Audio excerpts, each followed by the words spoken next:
Hello दोस्तों, नमस्कार। मेरी शादी मेरी मर्ज़ी के ख़िलाफ़ एक साधारण लड़के के साथ कर दी गई थी।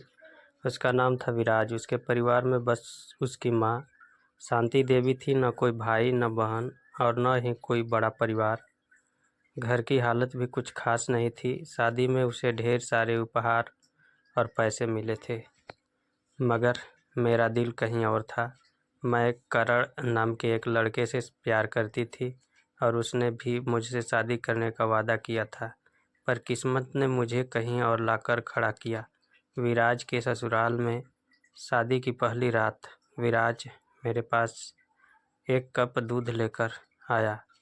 मेरी नज़रें उसकी सादगी और शांति पर टिकी थी। मैंने गुस्से में उससे पूछा, एक पत्नी की मर्जी के बिना अगर पति उसे छूता है तो क्या उसे बलात्कार कहेंगे या फिर हक?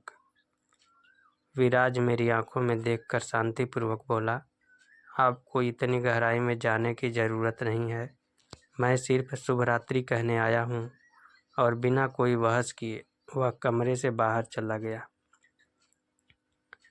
उस समय मैं सोच रही थी कि कोई झगड़ा हो ताकि मैं इस अनचाहे रिश्ते से छुटकारा पा सकूं, मगर विराज ने मुझसे कोई सवाल नहीं पूछा, कोई दबाव नहीं डाला।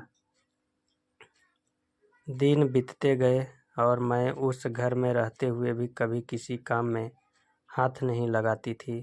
मेरा दिन इंटरनेट पर बीतता। अक्सर करण से बातें करती या सोशल मीडिया पर समय बिताती। शांति देवी, विराज की माँ, बिना किसी शिकायत के घर का सारा काम करती रहती।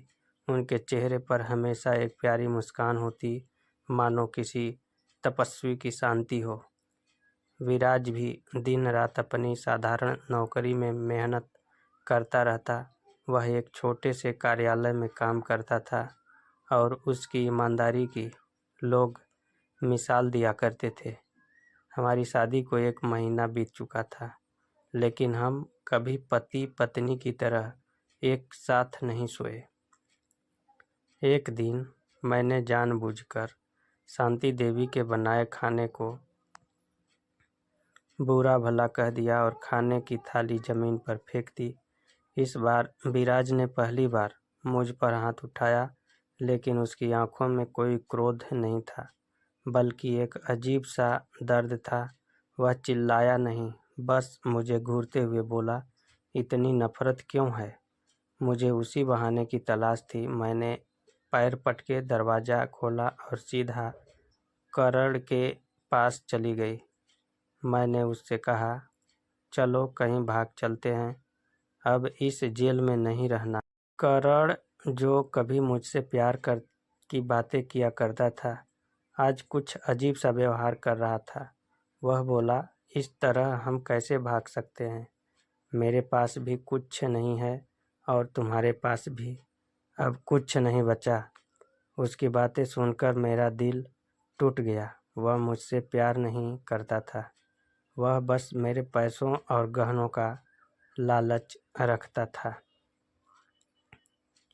वहाँ से लौटने के बाद मैं सीधी अपने ससुराल आई।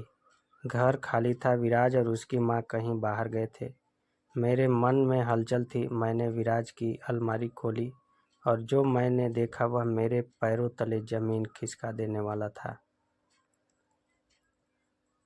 अलमारी में मेरी सारी चीज़ें, मेरे बैंक पासबुक, एटीएम कार्ड, गहने सब वहाँ सुरक्षित रखे हुए थे और पास में ही एक खत रखा था जिसमें विराज ने लिखा था, मैं जानता हूँ कि यह रिश्ता तुम्हारे लिए बोझ है, लेकिन मैंने तुम्हारी हर चीज़ को संभाल कर रखा है ताकि एक दिन जब तुम खुद को इस घर का हिस्सा मानोगी तो यह सब तुम्हारा हो।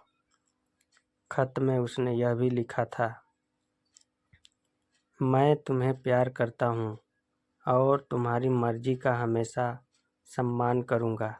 मैं ज़बरदस्ती से नहीं, बल्कि तुम्हारे प्यार से तुम्हें अपनी पत्नी बनाना चाहता हूँ।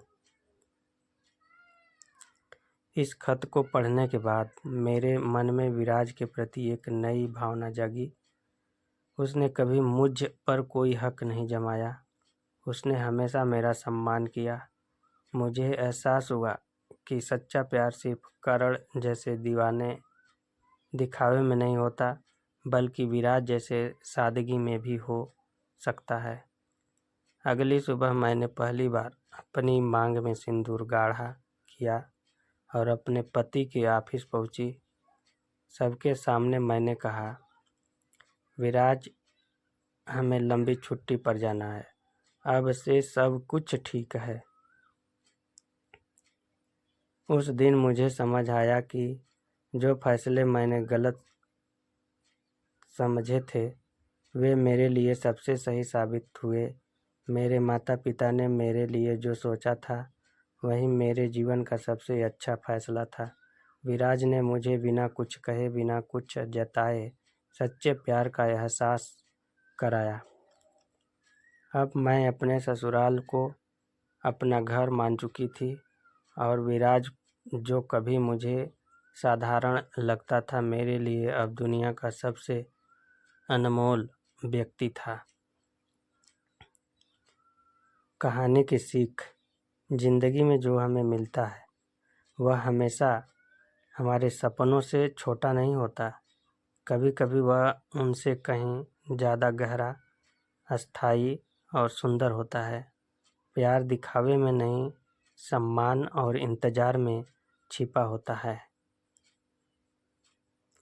अगर यह कहानी आपके दिल को छू गई हो तो इसे लाइक करें और शेयर ज़रूर करें।